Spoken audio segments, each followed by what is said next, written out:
대체거래소 넥스트레이드 출범 이후 이를 통해 출퇴근길에 주식 거래를 하시는 분들이 많은데요. 그런데 이른바 15% 룰을 지키기 위한 조치에 따라 거래 종목이 추가로 줄어들었습니다. 어떤 종목들인지 취재기자 연결해서 알아보겠습니다. 신다미 기자. 네, 신다입니다. 몇 개 종목이 줄어드는 건가요? 네, 넥스트레이드는 오늘부터 한화엔진과 풀무원 등 코스피 22개 종목과 LS 마린솔루션 등 코스닥 31개 종목, 총 53개 종목을 이달 말까지 한시적으로 중단합니다. 이미 지난달 20일부터 1차로 거래가 중지된 YG플러스 등 26개 종목까지 모두 79개 종목의 거래가 앞으로 한 달간 멈추게 된 건데요. 이에 따라 프리마켓과 애프터마켓을 이용하는 투자자는 주식을 매입하거나 보유 주식을 파는 데 어려움이 겪을 수 있어 거래 중지 대상 종목을 사전에 확인해야 합니다. 다만 여전히 한국거래소를 통한 정규시장 거래는 열려 있습니다. 그런데 왜 이런 조치가 내려진 건가요? 네, 대체거래소는 최근 6개월간의 일평균 거래량이 시장 전체 거래량의 15%를 초과하면 안 된다는 자본시장법 시행령 규정이 있습니다. 단일 종목의 거래량도 한국거래소의 30%를 넘어설 수 없는데요. 평가에 반영되는 4월 이후부터 현재까지 넥스트레이드의 일평균 거래량은 2억 1,044만 주로 같은 기간 국내 증시 일평균 거래량이 13%에 달합니다. 지난달 넥스트레이드의 일평균 거래 대금도 7조 원을 넘어서며 한국거래소의 절반 수준에 육박했는데요. 지난 3월 4일 출범한 넥스트레이드는 오는 30일 해당 규정을 처음 적용받는데 이 15% 룰에 걸릴 수 있다는 우려가 제기되자 선제적으로 거래량을 제한한 겁니다. 넥스트레이드는 향후 상황에 따라 제외 종목이 늘어나거나 기간이 연장될 수도 있다고 밝혔습니다. SBS 비즈 신다입니다. 정부의 내년도 예산안에 직장인들의 밥값 지원 사업이 포함돼서 논란이 되고 있습니다. 인구 감소 지역의 중소기업 근로자에게 월 4만 원 상당의 식비를 지급하겠다는 건데요. 그러면서 이를 두고 갑론을박이 벌어지고 있습니다. 정대한 기자. 네, 정대한입니다. 일단 정부의 이 시범 사업이 구체적으로 무슨 내용인가요? 네, 농림축산식품부는 내년부터 총 79억 원을 들여 직장인 든든한 한 끼 시범 사업을 실시할 예정입니다. 인구 감소 지역의 중소기업 근로자 5만 4천 명에게 월 4만 원 상당의 식비를 지원하는 내용입니다. 천원의 아침밥은 백반이나 덮밥 등 쌀을 활용한 식사나 간편식을 한 끼당 1,000원에 제공하는 건데요. 가령 단가가 5,000원이라면 정부가 2,000원, 지자체와 기업이 각각 1,000원을 지원해 직장인은 1,000원만 내면 되는 식입니다. 든든한 점심밥 사업은 근로지 내에서 외식할 때 점심시간에 결제한 금액의 20%를 월 4만 원 한도로 지원해 줄 예정입니다. 그런데 지금 이 사업을 두고 논란이 벌어지고 있다고요? 네, 이번 정책에 대해 상대적으로 열악한 지방 산단의 근무 환경을 고려했다는 찬성 의견도 있지만 일각에서는 정부 세금으로 왜 직장인의 밥값을 지원해 주냐라는 비판이 나오고 있는데요. 지원금이 풀리면 주변 식당에서 오히려 가격을 올릴 수도 있다는 우려도 제기되고 있습니다. 국민의힘은 끼니 해결이 어려운 청년과 노년층이 많은 현실에서 굳이 직장인 점심을 세금으로 보조하는 것이 타당하냐는 의문이 제기되고 있다며 물가만 자극하고 미래 세대의 빚만 떠넘기고 있는 것이라고 지적했습니다. SBS 비즈 정대한입니다. 온누리 상품권을 사용할 수 있는 매장 기준이 연매출 30억 원 이하 소상공인으로 바뀝니다.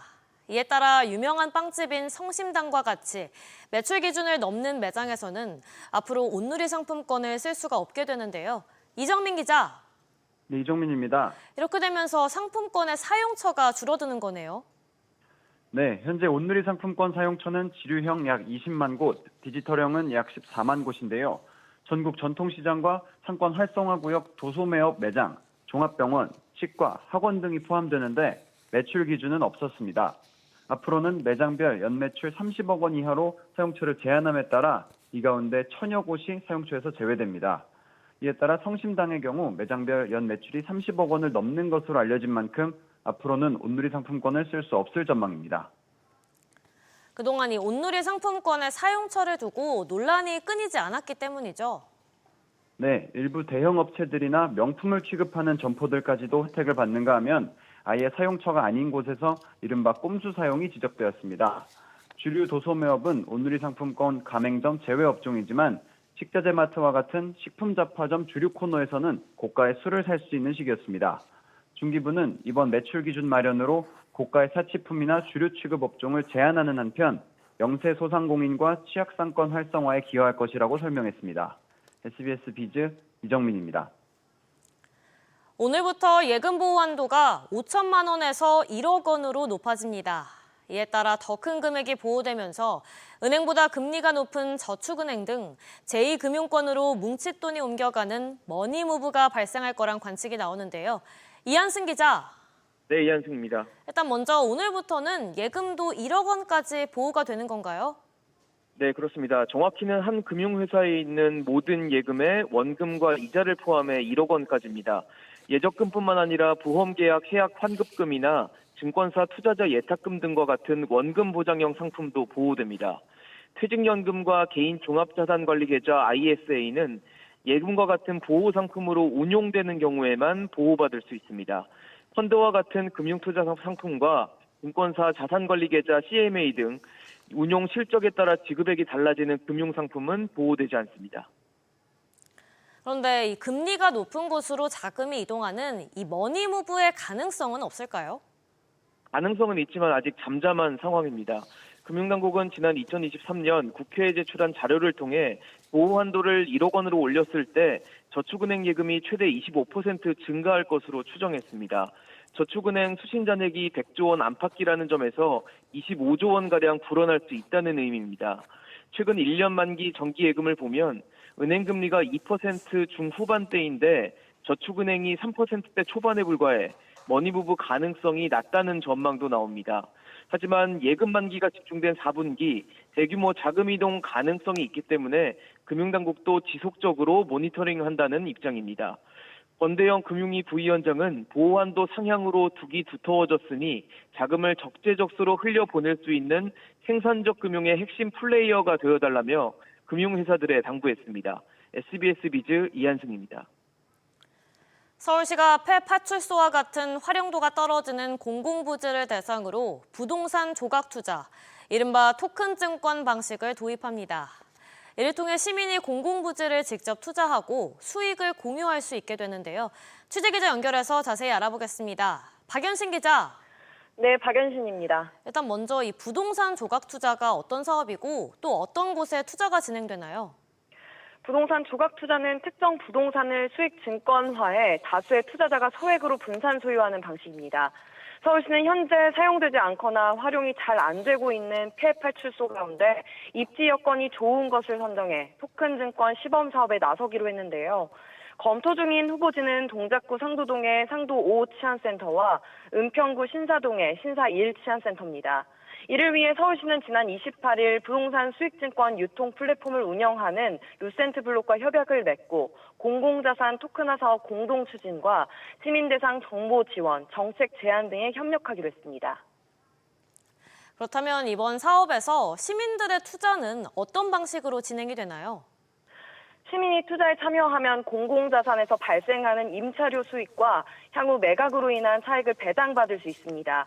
이렇게 모인 자금으로는 도심형 미니 창고 같은 소규모 활용 사업을 추진해 노후화된 시설을 개선하고 지역에 필요한 공간을 공급하게 되는데요. 또 시는 공공자산을 신탁과 공모를 하면서 세입 증대와 자산의 활용을 재고할 수 있게 됐다고 설명했습니다. 서울시는 연내 구체적인 사업 계획을 마련하고 사업화를 위한 사전 절차를 거쳐 내년 상반기 중 부동산 토큰 증권 공모에 들어갈 예정입니다. 이와 함께 시범 사업 결과를 바탕으로 폐치안센터뿐 아니라 다른 저미이용 자산까지 확대 적용할 방침입니다. SBS 비즈 박연신입니다. 삼성전자와 SK하이닉스에 비상이 걸렸습니다. 앞서 전해드린 대로 미국 정부가 삼성전자와 SK하이닉스의 중국 반도체 공장에 미국산 첨단 장비의 반입을 제한하기로 했기 때문인데요.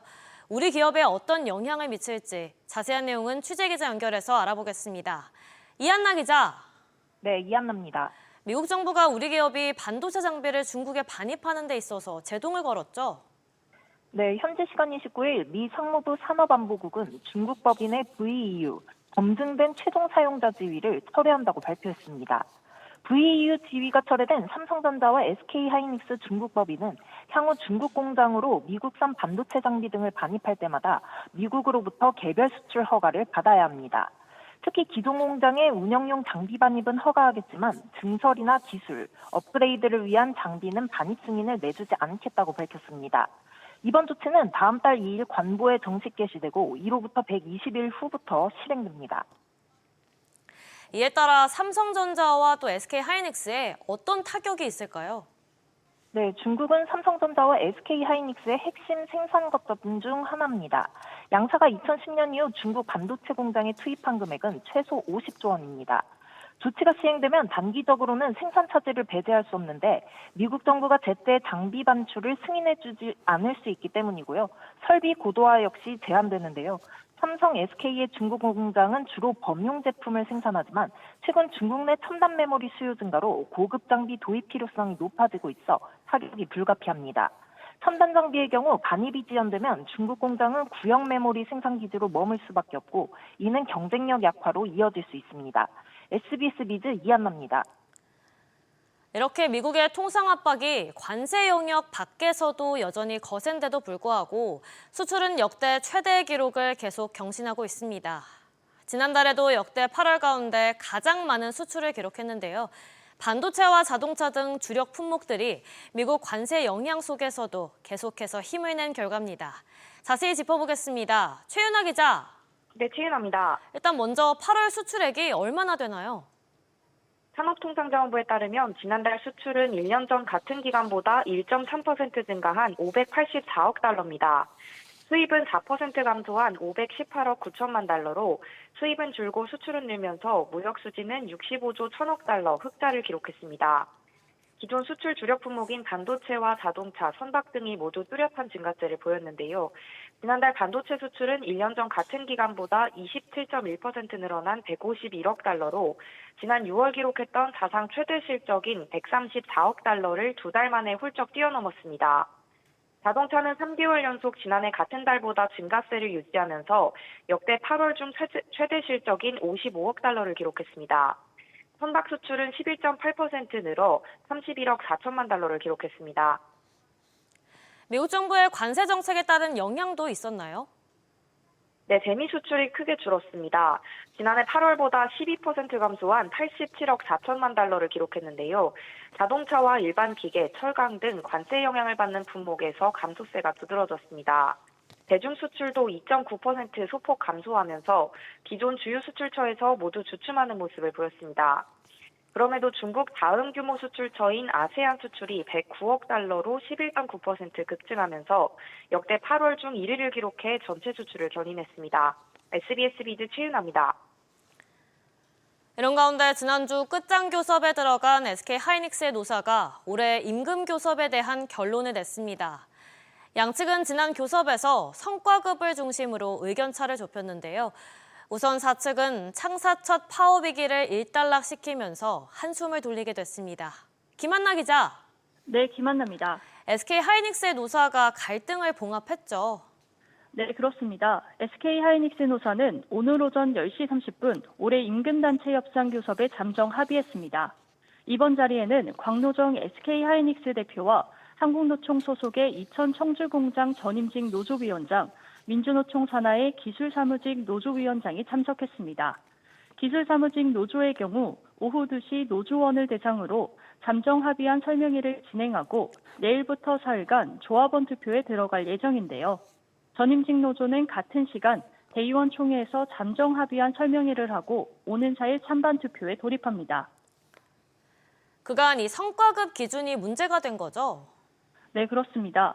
노사는 열차례 교섭에도 초과이익 분배금으로 불리는 성과급 기준을 두고 합의점을 찾지 못하면서 노조는 지난 7월 교섭 결렬을 선언했습니다. 이후 노사는 두 차례 끝장 교섭에 돌입했는데요. 이 자리에는 송현종 SK하이닉스 사장이 참석해 노조 달래기에 나서기도 했습니다. 노조가 연이은 시위로 압박 수위를 높이면서 창사 이래 첫 파업이 현실화될 수 있다는 위기가 고조됐으나 이번 잠정 합의로 SK하이닉스는 한시름 덜 수 있게 됐습니다. SBS 비즈 김한나입니다.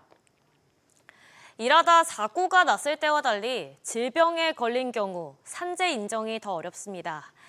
이에 따라 정부는 처리 기간을 평균 120일로 현재 절반 수준까지 줄이겠다는 계획인데요. 업무와 질병 간의 인과관계에 대한 입증 문턱을 낮추기로 했습니다. 취재기자 연결해서 자세히 알아보겠습니다. 정광윤 기자. 네, 정광윤입니다. 일단 먼저 보통 질병에 대한 산재를 인정받는데 얼마나 오래 걸리나요? 업무상 질병의 산재 처리 기간은 지난해 기준 평균 227일, 약 7개월이 걸립니다. 고용노동부는 오는 2027년까지 이를 절반 수준인 120일로 줄이겠다는 계획입니다. 현장에서 추락이나 끼임 등 직접적인 사고를 당한 경우 처리 기간이 평균 17일인데요. 질병에 걸리면 업무와 인과관계를 입증하는 데 훨씬 오랜 시간이 걸립니다. 대표적으로 백혈병에 걸린 반도체 공장 근로자가 작업 공정에 쓰인 발암물질로 인한 산재를 인정받기까지 1,503일, 4년이 넘게 소요됐습니다. 그런데 이렇게 길었던 이 질병 산재 처리 기간을 구체적으로 어떻게 줄인다는 건가요? 업무와 질병 간 인과관계가 기존 여러 사례나 역학조사를 통해 확인된 경우 절차를 간소화하기로 했습니다. 건설, 청소 등 육체 노동자의 경우 평균 166일이 걸리던 특별 진찰을 생략할 수 있게 되는데요. 들어보시죠. 노동자가 업무 수행 중 걸리는 질병의 절반이 근골격계 질병입니다. 상당 인과관계가 있다는 다수의 사례가 축적된 점을 고려하여 특별 진찰을 거치지 않고 판정위원회 심의를 통해 신속하게 처리하겠습니다. 광부와 폐암, 반도체 근로자와 백혈병 등 그간 조사나 연구가 충분히 이루어진 경우에도 평균 600일 넘는 역학조사를 매번 받을 필요가 없도록 할 방침입니다. 또 근로복지공단의 업무상 질병 전담 조직을 만들고 연말까지 집중 처리 기간을 운영하는 등 해결에 속도를 내겠다는 계획입니다. SBS 비즈 정광윤입니다. 대통령이 과거 정부의 분식회계성 무책임 재정을 강하게 비판한 가운데 감사원이 다음 달 기획재정부에 새 수축의 운영 실태 감사에 착수합니다. 고의성이 있었는지 여부도 들여다볼 계획인데요. 지웅배 기자. 네, 지웅배입니다. 감사원이 이제 3년 만에 관련 감사에 나서는 거죠? 네, 더불어민주당 허성모 의원실에 제출한 감사원 답변을 보면요. 다음 달 중 주요 재정관리제도 운영 실태 감사에 나설 계획입니다. 감사원은 이때 정부의 세수축의 운영 실태 등도 점검한다는 설명입니다. 앞서 감사원은 2022년 정부 세수 전망 방식이 적절한지 감사를 진행한 결과 법인세와 양도세 등 부분의 추계모형 개선을 요구했습니다. 하지만 2023년뿐 아니라 개선 조치가 반영된 지난해에도 대규모 세수 펑크가 발생했는데요. 이에 세수 추계 방식을 다시 들여다본다는 계획입니다. 국가공무원법 78조 1항을 보면 공무원이 직무상의 의무를 위반하거나 직무를 태만히 한 때에 감사원이 징계 의결을 요구할 수 있습니다. 다만 그 고의성을 따지긴 쉽지 않아 기관 권고나 통보 등 가능성도 점쳐집니다. 감사 결과는 내년 상반기 정도에 나올 전망입니다. 한편 예산정책처에서도 허성모 의원실 요청으로 정부의 지난해 세수 추계 방식의 감사원 개선 요구가 제대로 반영돼 있는지 검증에 나선 상태입니다. 또 그리고 이번 주 이제 장기 재정 전망도 나오죠? 네, 오는 수요일 정부가 5년 만에 40년 단위의 장기 재정 전망을 내놓습니다. 이번에는 의무 지출과 재량 지출을 따로 계산하는 등 산출 방식을 현실화할 계획인데요. 고령화에 따른 복지 지출 확대와 이재명 정부의 확장 재정 기조까지 겹치면 국가 채무 비율이 세 자릿수로 치솟을 수 있다는 우려가 나옵니다. SBS 비즈 지웅배입니다. 도널드 트럼프 대통령의 상호 관세가 2심에서도 위법이라는 판결이 나왔습니다. 결국 대법원이 최종 판단을 내리게 됐는데요. 논란은 쉽게 가라앉지 않을 전망입니다. 취재기자 연결해서 자세히 알아보겠습니다. 김성훈 기자. 네, 김성훈입니다. 미국 항소법원도 이제 1심과 같은 판결을 내렸네요. 네, 그렇습니다. 현지 시간 31일 미 워싱턴 DC 연방순회항소법원은 대통령의 권한을 넘어섰다며 상호관세 부과를 무효화하는 취지의 판결을 내렸습니다. 재판부는 트럼프 행정부가 상호관세 부과의 근거로 든 국제비상경제권한법 IEPA에 대해 관련 법의 어떤 조치도 명시적으로 관세 부과 권한 등을 포함하지는 않는다고 밝혔습니다. 그러면서 법 제정 당시 의회는 대통령에게 관세를 부과할 무제한적 권한을 주려하지 않았을 것이라면서 대통령의 관세 부과 권한에 명확한 한계를 담은 절차적 안전장치도 갖고 있지 않다고 지적했습니다. 트럼프 행정부가 상고할 뜻을 밝힌 가운데 일단 항소법원은 10월 14일까지는 판결 효력이 발생하지 않도록 했습니다. 이에 대해서 트럼프 대통령은 받아들일 수 없다는 입장인데 어떤 전망이 나오고 있나요? 네, 판결 직후 관세가 사라지면 국가의 총체적 재앙이 될 것이라고 주장한 트럼프 대통령은 이번에는 관세가 없었다면 미국은 완전히 파괴되고 군사력은 즉시 소멸됐을 것이라며 연일 관세 부과의 정당성을 강조하고 있습니다. 트럼프 행정부는 대법관 9명 중 6명이 보수 성향인 대법원에서의 뒤집기를 기대하는 분위기지만 법적 근거가 빈약하다는 분석도 나오고 있는데요. 이 때문에 이미 철강 등 품목 관세에 활용한 무역 확장법 232조나 대통령의 15%의 관세율 범위 내에서 150일간 관세 부과 권리를 주는 무역법 122조 등을 대안을 활용할 것이란 관측도 나오고 있습니다. 제이미슨 그리어 미 무역대표부 대표는 법원의 중간 판결과 관계없이 모든 관세는 여전히 유효하며 무역협정도 계속 이행되고 있다고 강조했습니다. SBS 비지 김성훈입니다. 이재명 정부의 첫 번째 정기국회가 오늘 오후 2시 개회식을 시작으로 100일 동안의 일정에 돌입합니다. 오는 9일과 10일에는 교섭단체 대표연설이, 오는 15일부터 나흘간은 분야별 대정부 질문이 진행됩니다. 정부가 편성한 728조 원 규모의 예산안과 각종 개혁 입법 등을 놓고 여야의 격돌이 예상됩니다. 기업회생 절차 법정 관리를 받고 있는 홈플러스가 15개 점포를 차례대로 문을 닫습니다. 홈플러스는 임대점포 68개 임대주를 상대로 한 임대료 인하 협상에서 합의되지 않은 15개 점포를 폐점하기로 했다고 밝혔습니다. 수원 원천, 대구 동촌, 부산 장림, 울산 북구, 인천 계산 등 5개 점포는 11월 16일에 문을 닫고 다른 10개 점포는 내년 5월까지 순차적으로 폐점하기로 했습니다. 우리 국민들의 먹거리 소비가 9년 만에 가장 적은 수준까지 위축된 것으로 나타났습니다. 통계청에 따르면 물가 상승분을 제외한 올해 2분기 가구당 식료품과 음료 등은 실질 소비 지출은 월 평균 34만 1,000원으로 1년 전보다 1% 감소했습니다. 명목 지출액은 늘었지만 고물가가 이어진 탓에 소비자들이 더 싼 물건을 사거나 실제 씀씀이를 줄였기 때문으로 분석됩니다.